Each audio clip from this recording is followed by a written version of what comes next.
What would you do if you were grabbed and thrown around among the rotting limbs of older victims, realizing you will be next? When buying a new house, you will never expect this nightmare to happen. Let's dive into the next story about a woman who will soonly find out that the dream house she bought was not what it seemed. Your online meeting will never be the same after hearing this story.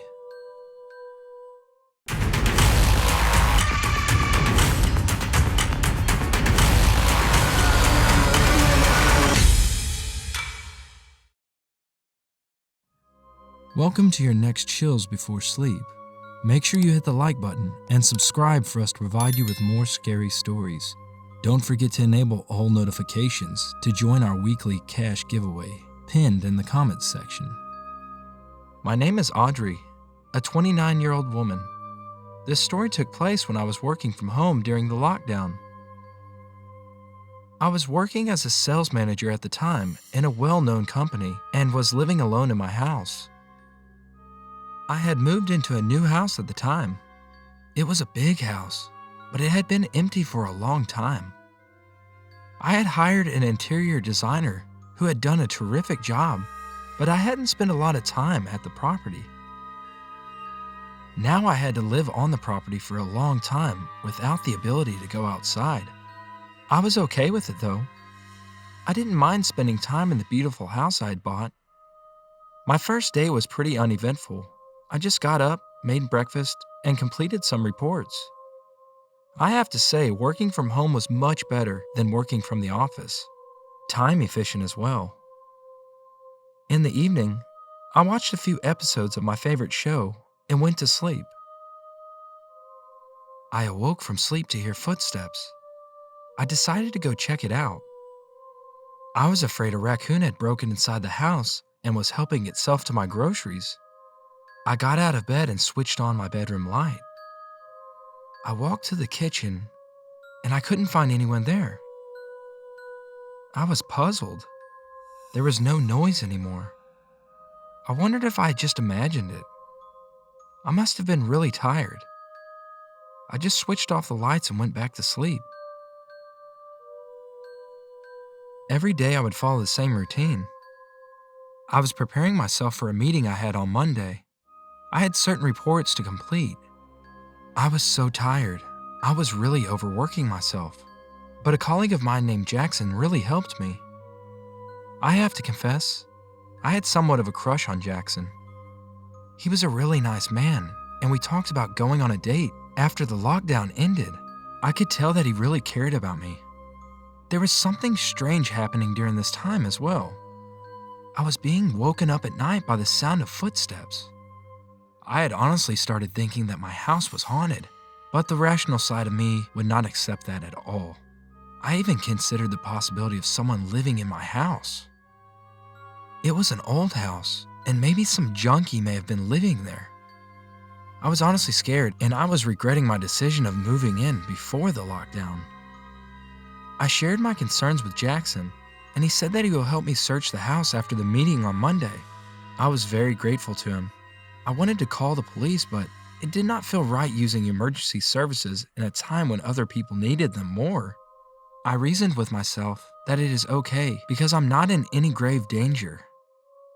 The day of the meeting came and I was fully prepared. I was a bit nervous, but I tried to calm myself down. It was a big deal. I was going to be there with all of my superiors, and this meeting would also affect my promotion.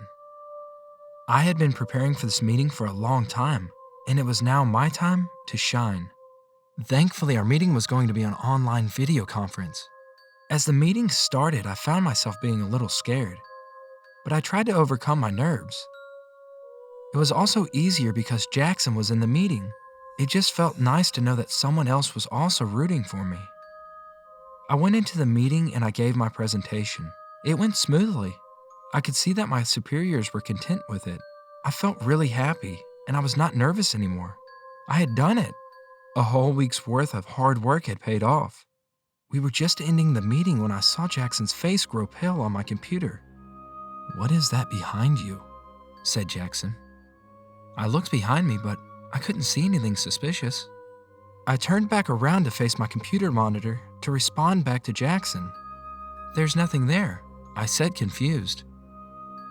"My bad," he said, still not looking convinced. We ended the meeting and I closed my laptop. I stood up from my desk to get some food. I was so relieved at this moment because I had really nailed it in the meeting. That's when I felt a hand on my shoulder. Now, girlie. Turn around, no funny business," said a voice. I felt my heart begin to pulsate in my chest. I just turned around to see a large, tall man. He had a big frame. He looked like he was on some kind of drug. He seemed very agitated, and I was growing more scared by the minute. "What do you want?" I said. He raised his hand to show a big butcher knife in it. I recognized the knife because he had taken it from my own kitchen. If he wanted to take money, he was welcome to take it and leave. "No, girlie," he said with a maniacal look. "I'm here for you. I want to feel your skin under my blade.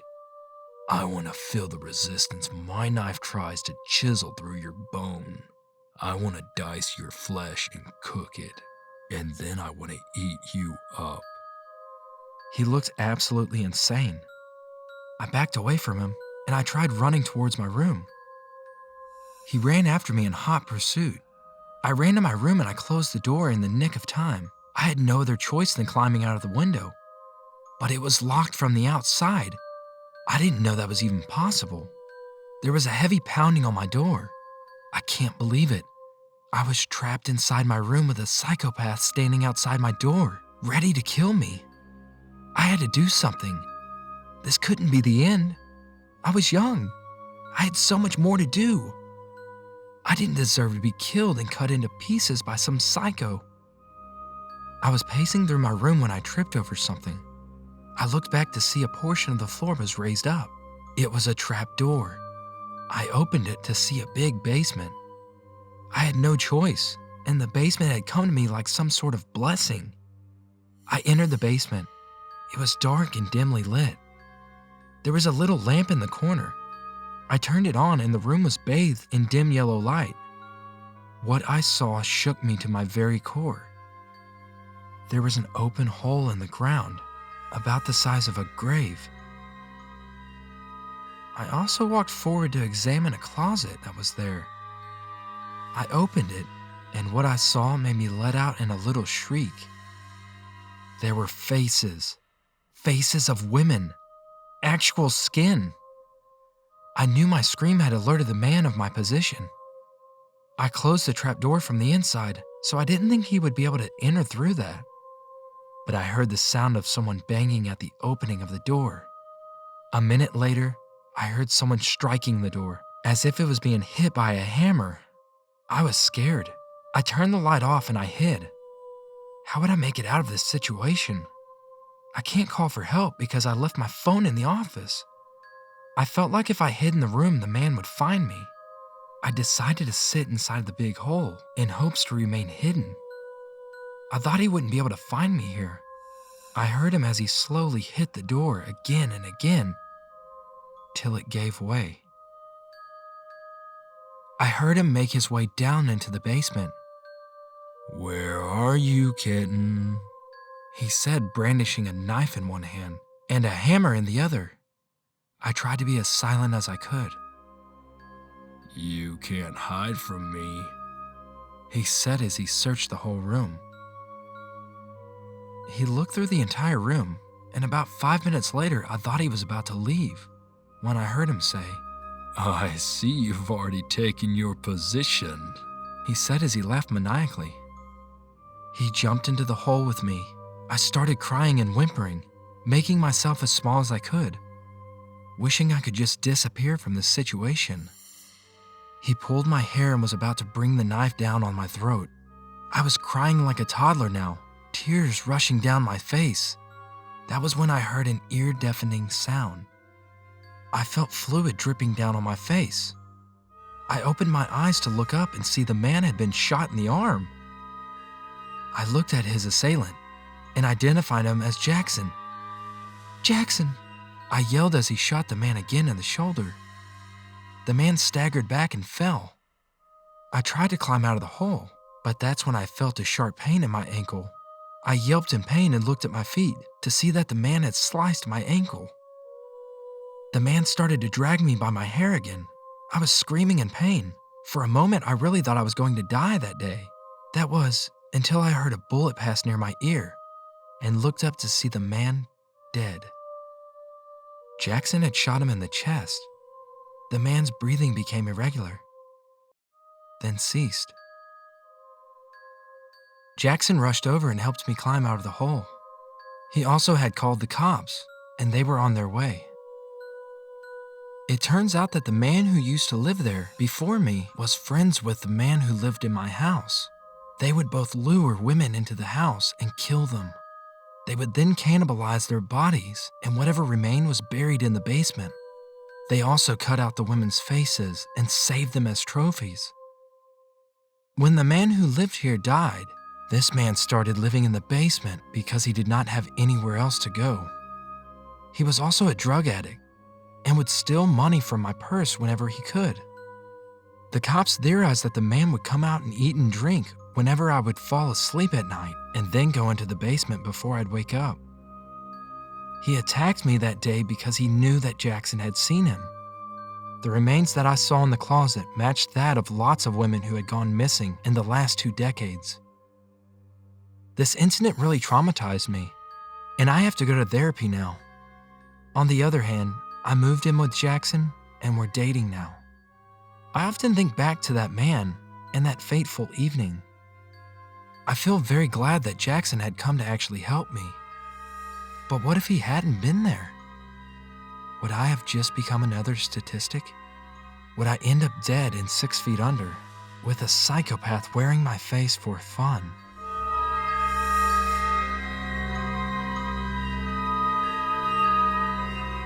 Thank you for watching this video.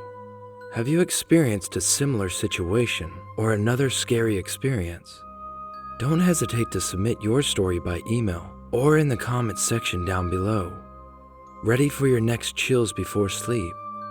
Make sure you hit the like button and subscribe for us to provide you with more scary stories. Let us know what you think and don't forget to enable all notifications. Be the first ones to get the chills.